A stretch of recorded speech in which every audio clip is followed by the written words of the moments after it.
Көңүл буруңуздар. Москва шаарында эмгектенип жаткан мекендештер, сиздер үчүн врач-стоматолог Бигалиев Максатбек Эсеналиевич стоматологиянын бардык кызматтарын көрсөтөт. Сиздерге ыңгайлуу баада иш ооруларын сапаттуударлоо жана тиш салуу, лечение, реставрация, удаление зубов, гигиеническая чистка, брекеттин бардык түрү, протезирование, металлокерамика, цирконий, имплантация. Бизде консультация жана рентген акысыз. Дарегибиз: метро Дубровка, улица Шарика-Подшипниковская, 40. Дем алышсыз 9-дан кечки 9-га чейин. Кененирээк маалымат үчүн телефон 8999 555 84 77.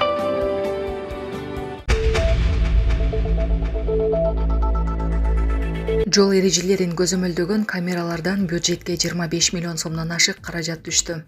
Ички иштер министрлиги жол коопсуздугун камсыздоо үчүн орнотулган видео көзөмөлдөр жыл башынан бери 29 миңден ашык укук бузууларды каттаганын билдирди.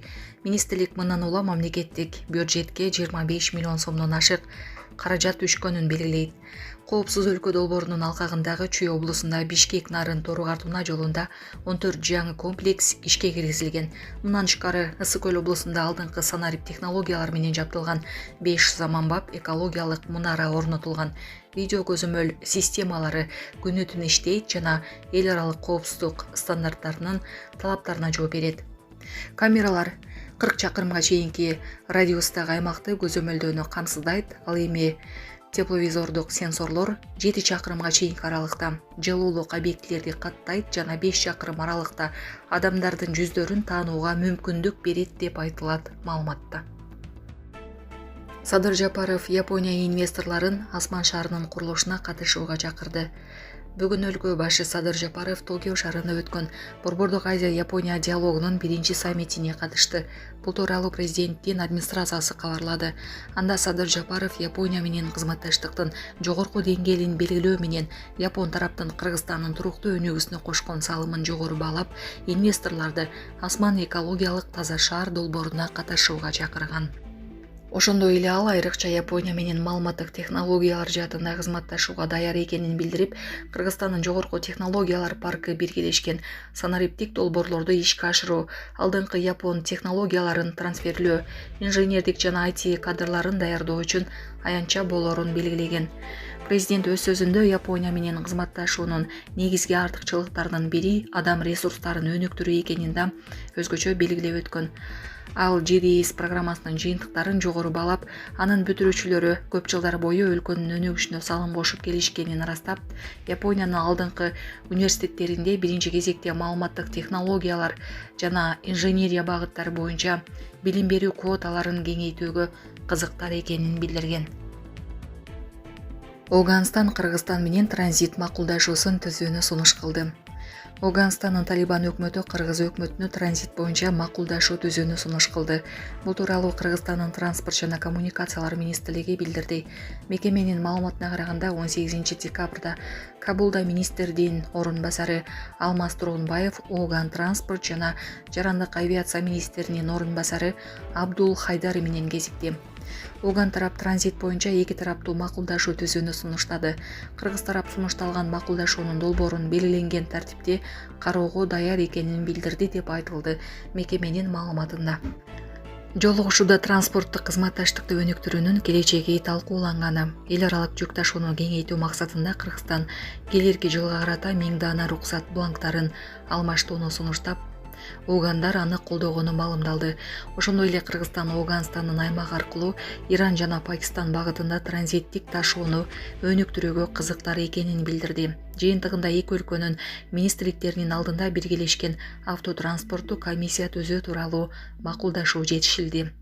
17 декабрда экономика жана коммерция министри Бакыт Сыдыков Оганстанда болуп, Талибан өкмөтүнүн вице-премьер-министри Абдул Салам Ханафи менен эки тараптуу экономикалык кызматташтыкты талкуулаган.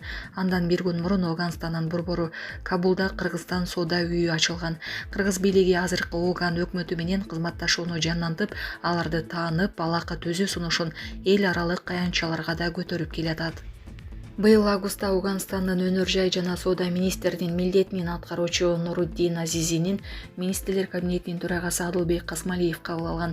Көп өтпөй сентябрь айында президент Садыр Жапаров Бириккен Улуттар уюмунун башкы ассамблеясында сүйлөгөн сөзүндө Кыргызстан азыркы оор шартта Ооган элине ар тараптуу колдоо көрсөтүү, Ауганстандын экономикасын аймактык жана дүйнөлүк экономикалык процесстерге интеграциялоо маанилүү деп эсептей турганын айткан. Ауганстаны 1996-2001 жылдар башкарган Талибан кыймылы бийликти 20 жылдан кийин 2021 жылы август айында америкалык аскерлер өлкөдөн чыгып кеткенден кийин кайрадан өз колуна алган. Булак Азаттык. Жалпы жаза 50 жылдан ашык. Пакистандын мурдагы премьер-министри жана анын жубайы дагы соттолду. Пакистандын соту өлкөнүн камактагы мурдагы премьер-министри Имран Ханды жана анын жубайы Бушра Бибини коррупциялык ишке күнөөлүү деп таап 17 жылга эркинен ажыратты. Бул тууралуу чет элдик басылмалар жазышты. Саясатчы менен анын жубайына 2021 жылдын май айында Сауд Аравиянын бийликтери бийлик кылган кымбат баалуу зер буюмдарын номиналдык баада сатып алган деп айыпталышкан. Тагыраагы Пакистандын мурдагы премьер-министри буюмдарды мамлекеттик сактоочу жайга сактоонун ордуна жеке колдонуу үчүн сактап $285 000 бааланган зер буюмдар үчүн болгону мамлекетке $10 миллион төлөгөн. Ошондой эле сот айыпталуучуга $58 500 өлчөмүндө айып салган. Эске салсак, Хан 2023 жылы коррупциялык ишке айыпталып 14 жылга эркинен ажыратылган. Ушул эле айып менен анын аялы 7 жылга кесилген. Абактагылар мурунку мөөнөтү бүткөндөн кийин жаңы мөөнөттөрүн өтөй башташат. Муну менен мурдагы премьер-министрге Хан 31 жылга, анын жубайы Бушра Биби үчүн 24 жылга эркинен ажыратылды. Хан 2018-2022 жылдары Пакистандын премьер-министри болуп иштеген. Ал 2022 жылдын 10 апрелинде парламентте ишеним көрсөтпөө боюнча добуш берүүдөн кийин кызматтан алынган.